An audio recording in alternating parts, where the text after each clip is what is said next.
encendemos micrófonos y muchas cosas más. En Variopinto 69. Porque aquí la comunidad LGBTIQA+ se respeta y se disfruta. Y el 69 no es casualidad. Es un guiño a que hoy hablaremos de todo. Al derecho y al revés. Pónganse cómodos, que esto es un sitio para acoger a la diversidad. En todos los sentidos. Y con todos los sentidos.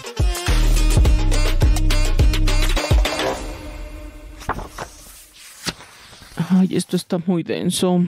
¿Qué dices, Chris? Ay, nada, es que he estado leyendo a Foucault, pero es muy pesado, por su lectura, pues. Y me encontré algo, eso sí, que me llamó mucho la atención, en donde dice que la sexualidad es un dispositivo histórico. Ay, me estás tocando. Mi mero mole. Oílo. Sí, digamos, como yo lo significo, es que la sexualidad no es algo, entre comillas, natural que existe por sí sola, sino más bien es una red de discursos, saberes e instituciones que nos dicen cómo debemos ser, pensar y de vivir nuestro deseo. Entonces es algo que se produce socialmente, no entiendo muy bien. Sí, mira, la sexualidad se construye a través de la medicina, de la religión, la educación y hasta de la ley. Bueno, pero por lo que he leído, hablar de sexualidad desde la perspectiva de Michel Foucault es en realidad hablar de poder y de cómo nos moldean como individuos. École. Tal cual. Y también nos muestra que el poder no solo reprime, sino que crea verdades sobre lo que es igual, entre comillas, normal, deseable o prohibido. ¡Wow! ¡Qué interesante y maquiavélico! Bueno, en este caso, qué Foucaultiano. ¿Y esto, Chris, es para la charla de más tarde? Digamos que sí, pero no tan bien. Sí y no. ¿Cómo es eso? Ay, es que ni les quería decir porque no quiero que se me cebe, pero bueno, ya les tengo la confianza, ya somos aquí una familia, se sabe.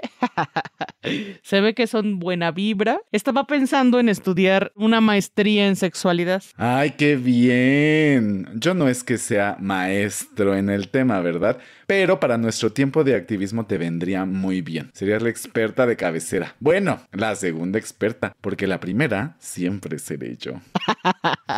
Ay, cálmate, don Modestias. Sí nos vendría bien una segunda voz experta. Ya después yo me sumo y hasta un consultorio podemos poner, ¿se imaginan? Brillante, Mar. Me parece muy bien. Mente de tiburona, lo traes en el nombre, Mar Tiburona, todo está ligado.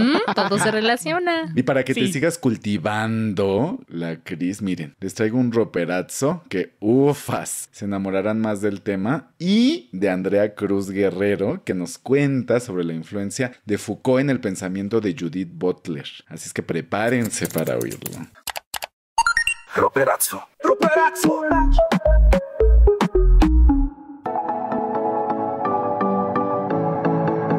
Hola, mi nombre es Andrea Cruz, soy psicóloga y sexóloga clínica con perspectiva de género y hoy voy a compartirles un poco de la influencia del pensamiento de Michel Foucault en el pensamiento de Judith Butler. Espectacular.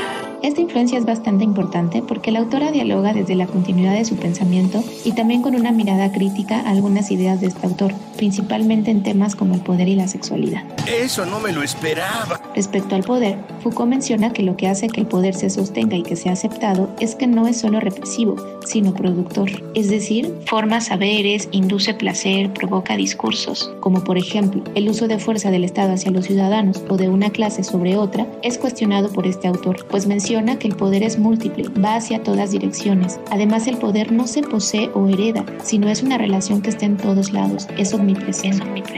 El poder no es únicamente el papá o la mamá o la persona cuidadora la que castiga a la cría, es también la serie de mecanismos, de premios y de refuerzos que crea al hijo bien portado o a la hija bien educada y que no genera problemas. ¿Entendiste?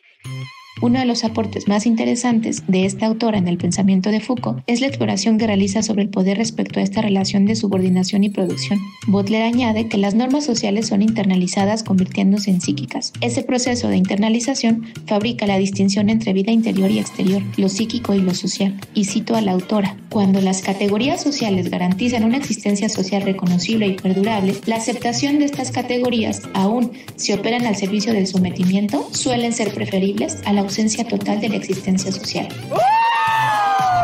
Un ejemplo de esto serían los mandatos de género, en donde si el mandato te dice los hombres aguantan el dolor, aunque lo sientas y necesitas expresar, te lo aguantas porque corres el peligro de dejar de ser hombre. Así como Foucault menciona que el poder precede al sujeto, Butler diría también que el género constituye al sujeto. Esto derivará en un concepto muy importante propuesto por Butler, que es la performatividad de género, el cual se refiere a la actuación reiterada y obligatoria del género en función de las normas sociales. No es que la performance sea un mero acto voluntario o separado del contexto social, sino que a través de una serie de castigos y recompensas nos vemos obligados a performar el género que se legitima en cuestión. Una persona que no entre en la normativa puede simple y sencillamente no ser leída, ser discriminada o excluida. Sin embargo, Butler menciona que las actuaciones hegemónicas de género, así como pueden quedar intactas, también pueden resignificarse, pues es en esta negociación donde pueden surgir actuaciones que desestabilicen o debiliten para así subvertirlas. Por ejemplo, la reapropiación de la palabra marica, la cual históricamente se usó para patologizar, y el uso reaccionario tendrá un objetivo de ritoralización subversiva. Excelente. La teoría del poder de Foucault, formulada en su Historia de la Sexualidad, es sin duda un material en donde Butler ha podido encontrar apoyo para desestabilizar la categoría de sexo. Es decir, Michel Foucault nombró al sexo como un ideal regulatorio, pero no solo funciona como norma, sino además es práctica reguladora que produce los cuerpos que gobierna y lo nombra como un dispositivo de sexualidad. Es una red de elementos que comprenden discursos, leyes, enunciaciones, instituciones, instalaciones arquitectónicas, medidas administrativas, lenguaje, etc., y que crean sujetos. Entonces, cuando Butler dice que el sexo siempre fue género, se refiere a que el sexo se ha pensado como la base material natural que no dependía de las configuraciones sociohistóricas. Sin embargo, al retomar a Foucault, menciona que el sexo, al ser un dispositivo de sexualidad, permite agrupar en una unidad artificial creada que une elementos anatómicos, funciones biológicas, conductas, sensaciones, etc. Es decir, el sexo siempre fue género porque el útero, las gónadas, las hormonas son construcciones que nos han permitido explicar una realidad. El sexo ha sido construido y definido históricamente. Esto implicaría que si el sexo es una ficción, lo masculino y femenino son un momento histórico de la categoría sexo. ¡Esto se pone caliente! Me encuentran en Facebook como Andrea Cruz Guerrero o en Instagram como André-Acruz77. Ay, oigan, está igual de denso que la lectura que seguramente leyó Chris sobre Michel Foucault. Y la verdad, estaría bueno invitarla para una charlita de Judith Butler, ¿no? Sí, porque habrá que desmenuzar. Ya me estoy emocionando cada vez más. Que por cierto, logré contactar a alguien que vendrá del IMESEX, quienes son los mejores especialistas para hablar del tema. Y entonces, déjenme les digo quién es. Alex también salió de ahí. Exacto. Por eso ¿Y dónde me anda, también? yo próximamente. Por eso Alex me está queriendo inyectar la semilla. Son sacar, dices. Pero bueno, estará con nosotras la maestra en pedagogía Ariadna Benavides Higuera, especialista en sexología educativa, así como en sensibilización y manejo de grupos por el Instituto Mexicano de Sexología. Ha sido docente en la FES Aragón de la UNAM desde hace 29 años y se ha desempeñado como docente de posgrado en diversas instituciones privadas de educación superior en el área de psicología y sexualidad. Actualmente es coordinadora del área de aspectos sociológicos de la sexualidad en la especialidad y maestría en sexología educativa en el IMESEX y también se desempeña como una psicoterapeuta individual y de pareja. No sé por qué presiento que esta charla estará de lujo. Ay, querida, todas nuestras entrevistas siempre son excelentes. Sí, Mar. La verdad es que en México tenemos a muy buenos especialistas en temas de sexualidad y diversidad sexual. En fin. Ay, por cierto, ya Ariadna ya está conectándose al Zoom. Se dice un poquito temprano, ¿no? Ni hablar. El que tiene tienda que la tienda. A conectarnos, chicas. Pónganse cómodos, tráiganse las palomitas. Bueno, no, porque luego están come y come. Mejor más tarde. A ver. Hola, Ariadna Benavides, ¿cómo estás? Hola, ¿cómo están? Me da mucho gusto que me hayan invitado a su charla. A ver si tú nos puedes apoyar de platicarnos cómo ha cambiado precisamente la forma en la sociedad o cómo se ha entendido la sexualidad a lo largo del tiempo. Uy, querides, está muy complejo eso porque depende desde dónde lo quieras ver, pero lo que sí podemos decir es que el concepto de sexualidad que tenemos hoy, y sobre todo hablando aquí de nuestra patria mexicana, es como una mezcla mezcla, ¿no? Así como que le fuimos echando ingredientes de aquí y allá, pero en general, si nos vamos así más lejos en el tiempo, la sexualidad estaba integrada a la vida cotidiana, es decir, no había como ni siquiera una palabra que describiera eso, como, es decir, era como parte de nuestras actividades del día. Y bueno, hubo un momento en el que se dieron cuenta que la sexualidad y la reproducción estaban ligadas. Y de hecho, hay algunos autores piensan que fue cuando las mujeres perdimos el poder, cuando los machos de la especie en aquel momento dijeron, mira, yo soy el que deposita la semillita, como cuando siembro la tierra, entonces yo doy la vida, ¿no? Porque antes pues eran las diosas, ¿no? Las que de repente se hinchaban y expulsaban crías humanas. En ese momento, la sexualidad era parte de nuestro cotidiano. Digo, se fue complejizando, se fue asignando deidades, cada cultura ha tenido como sus deidades relacionadas a la sexualidad, pero creo que lo que nos ha pasado a nuestras sociedades occidentales es que le fuimos poniendo demasiadas trabas. Imaginemos, ¿no? En aquellas llanuras africanas totalmente libres, de repente empezamos a ponerle reglas a todo, ¿no? Y un poco de eso habla el maestro Michel, ¿no? De cómo se nos fueron cortando y limitando las posibilidades de expresión de nuestra sexualidad. Querida, ¿qué nos dirías, digamos, cuando Michel Foucault, porque tiene un montón de palabras, no habla de dispositivos, de mecanismos, no es graciosa la manera en la que los usa, sino que tienen todo un objetivo, ¿no? Pero habla, ¿no? Como que la sexualidad es un dispositivo que además tiene recientemente, pues, ¿no? Bueno, no recientemente, desde hace 10 años ya, pero digamos como en la época más hacia acá, la sexualidad cumple un papel de control social. ¿Qué nos puedes decir de esto? Justo cuando yo empiezo a ponerle reglas a las cosas, pues eso es una forma de control, ¿no? Es decir, necesitamos un cierto orden social para convivencia básica y consideramos a la sexualidad desde el punto de vista, por ejemplo, de otro pensador como Maslow, que es parte de las necesidades básicas del ser humano. Hay quien lo puede discutir ahora, pero digamos, si nos vamos por ahí, si yo elimino a las personas una de sus necesidades, pues ¿qué le va a pasar? No, si deja de comer, si deja de dormir, si deja de beber agua, pues se mueren. Pero si limito su práctica sexual, pues no se muere físicamente, ¿no? Sino que su vida interna, su psique, sus emociones, pues se van a ver mermadas. Entonces, digamos que controlarla, bueno, ustedes cuando están así medio cachondis y todo, pues sienten, ¿no?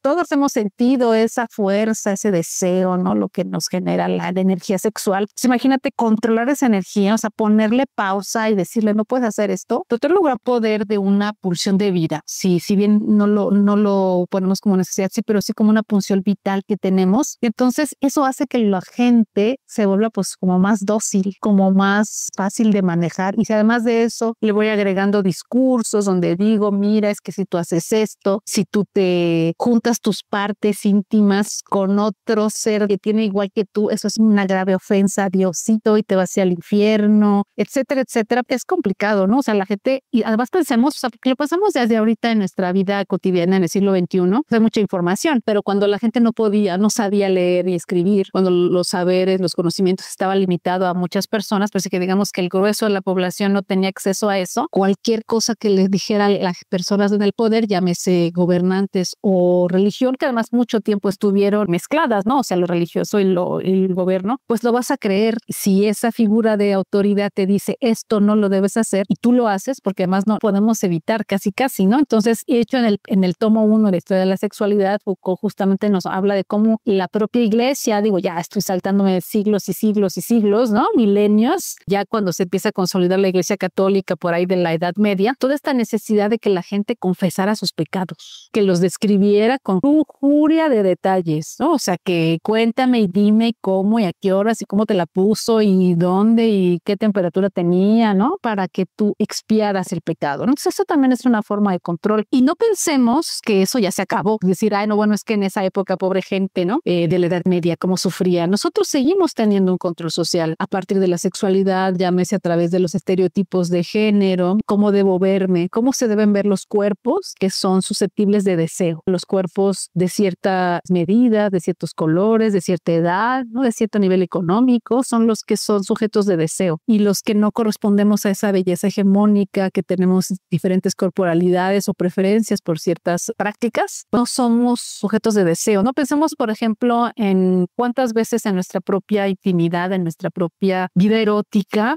hemos pensado, ay, no, pero es que se me ve el gordito, es que, ¿qué va a pensar? Es que no estoy lo suficientemente así o asado, o qué tal que yo quiero hacer algo y la otra persona me dice, ay, pero ¿cómo? ¿Dónde aprendiste estas cochinadas, todo eso es parte del control social. Limitarnos a nuestra sexualidad, pues es limitar nuestra energía, nuestra creatividad, incluso cuando en los años 60, ¿no?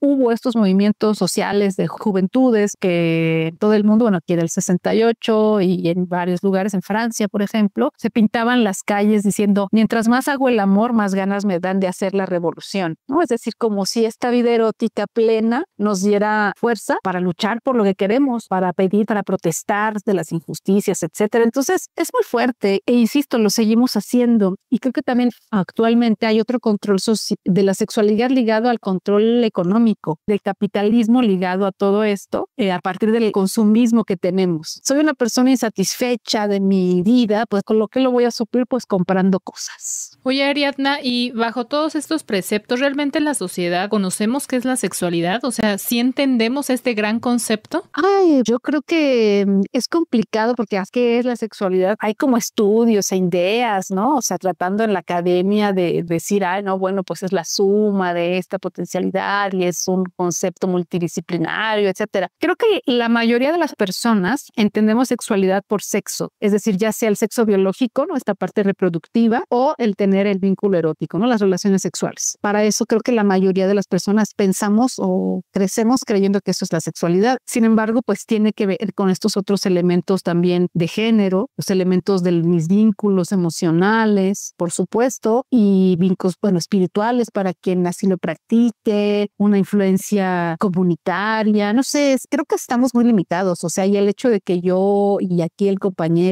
Alex dice que estudió y alguien quiere estudiar, o sea, que tengamos un papelito que nos diga, oiga, tú eres el experto, especialista, no sé si sabemos de sexualidad, quizá una persona que a lo mejor vive en el campo y que no tiene tantas teorías metidas tiene una vida sexual espectacular y se relaciona con la naturaleza, yo qué sé, ¿no? Pero creo que en general tenemos una visión, una vivencia muy limitada de nuestra sexualidad, por supuesto. Por ejemplo, Ariadna, de esta visión que tenía Foucault, ¿cómo concebía la diversidad sexual? ¿Si era concebida desde su teoría o cómo se miraba? Lo que hace Foucault es como cuestionar a los discursos médicos, justamente a los especialistas, porque desde su propia vivencia personal, Michel Foucault era una persona de la diversidad, ¿no? En los años 60 y allá cuando todavía no había tanta apertura, muchas de sus personas de su generación vivieron mucho este estigma del tener una desviación. Él lo que va a denunciar es estos discursos médicos científicos, psiquiátricos sobre todo, de decir la enfermedad, la locura, tiene todo un texto que se llama Historia de la locura. Hay una denuncia a esta práctica de control a partir de la enfermedad. Esa es otra forma de control. Tú estás sano o estás enfermo y a partir de que estás enfermo tengo que corregirte y tengo que corregirte durante tratamientos que ahora en estos tiempos se derivan en terapia sexual, en, bueno, operaciones, en fin, ¿no? Entonces, digamos, más que activista de las diversidades, no, más bien va a ser esta crítica teórica a la construcción de enfermedad mental incluso, ¿no? Cuando todavía en aquel momento, en la época que le tocó vivir, las prácticas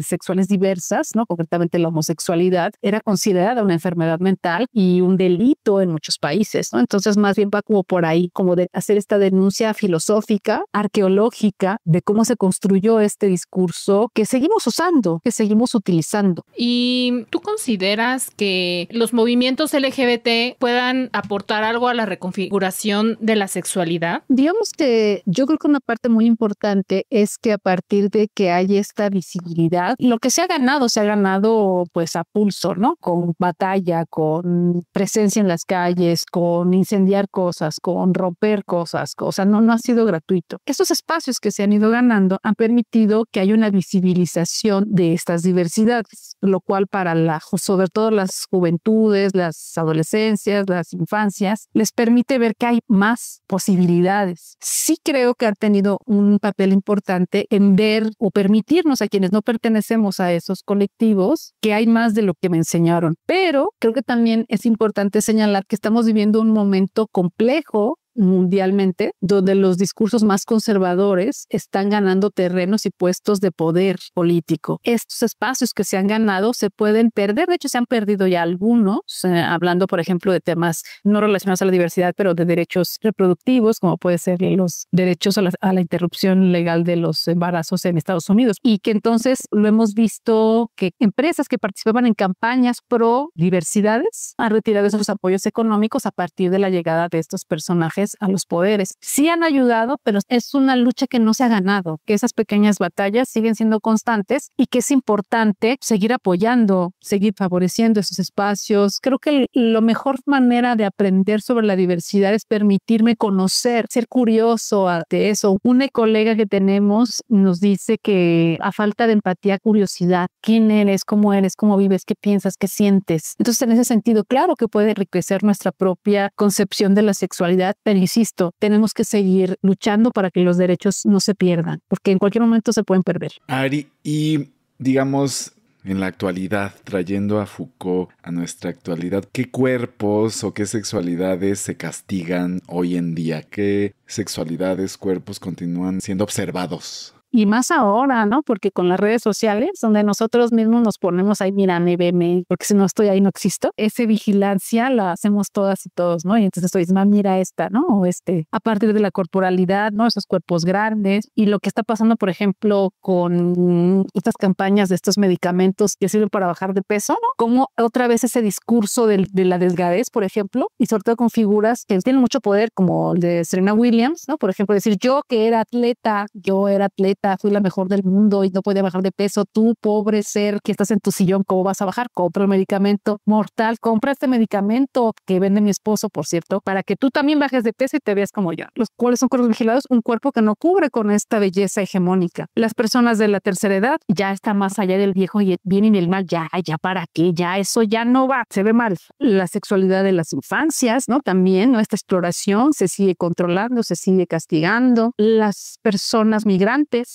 Estaba yo en un evento de una casa, un albergue que da asilo a personas del LGBT que han sido, pues que no tienen dónde ir. Y hablaba justamente de cómo en este momento, sobre todo con todos los temas de migración, es otra categoría que se intersecta, ¿no? Eres migrante, pero aparte eres moreno y eres pobre y vienes de Centroamérica, entonces no te ves bien. Entonces tu sexualidad también es vigilada. La sexualidad de los pobres, nadie alcanza esos estándares. Personas con algún tipo de diversidad funcional también es una sexualidad que la vemos como, pues no, pobrecito, no puede. Es como niño, ¿no? Los niños no tienen sexualidad, no tienen privacidad. ¿Cómo tener una vida sexual? Hace poco vi una película francesa del Tour de Francia que se llamaba Un toque de amor. Y digo, era una comedia, pero justamente hablaba del tema de dos personas que tenían un tipo de paraplegia y cuadriplegia, que decían que querían ir a un burdel donde justamente se atendía a personas con discapacidad, porque ninguna de las dos personas había tenido una relación sexual. Esos son los cuerpos que siguen siendo vigilados y que se les corta la posibilidad de sexualidad porque no corresponde a este estándar de lo sano, de lo normal. Ay, Ariadna, ya nos dejaste con más dudas,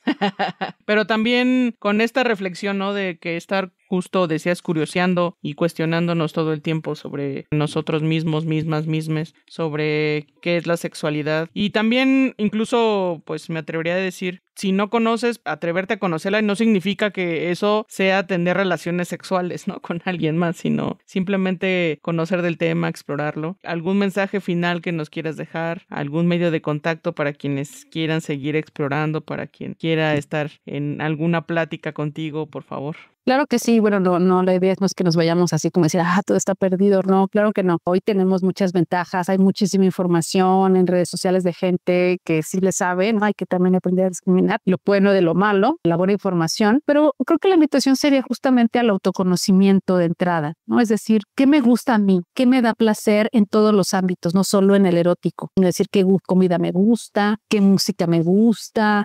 ¿Qué forma de bailar, de caminar? No sé, como poder integrar estas partes de quién soy yo en mis gustos y después irlo hacia la vida erótica, no decir cómo me gusta que me toquen, yo tocarme a mí misma, observarme, ¿no? O sea, cómo estoy, dónde tengo un lunar o no sé, ¿no? O sea, como creo que empezar, sí, quizá no con otros, sino conmigo misma, para conocerme y por supuesto que pues ahí estamos en Instagram como Ariadna Benavides, también en Facebook, ¿no? ariadnabenavides.com. Ahí a veces subimos alguna información o publicamos sobre talleres, ahí nos pueden escribir, mandar alguna duda, si les surgió algún comentario de lo que platicamos hoy, pues encantada de responderles. Y pues muchas gracias, Alex, Cris, por invitarme. Gracias, Nar, también. Gracias a ti, querida. Gracias, Ariadna, y esperemos que no pase tanto tiempo, que nos vuelvas a visitar, por favor, y seguiremos aquí con el chismecito que siempre... La sexualidad siempre da mucho de qué poder platicar y reflexionar. Un placer. Bye. Besitos. Síguenos en las redes hoy. En Instagram estamos como @variopinto.69. En Facebook y X también. Variopinto69 es tu red, ven a seguirnos bien. Comentarios y dudas van al WhatsApp 55 12 33 29 15. Escribe ya. Ay, manas, me quedé pensando como esto que también se refiere en las obras de Foucault, de cómo es que se cambia, ¿no? O sea, antes era, empezó el sacerdote a cuestionar la sexualidad con lujuria de detalle, y luego también se hizo en el diván, ¿no? Con Freud a explorar cómo esa sexualidad, y también, digamos, como que siempre darle este foco a la sexualidad, pues eso explica, ¿no? Cómo es que la vemos en la actualidad.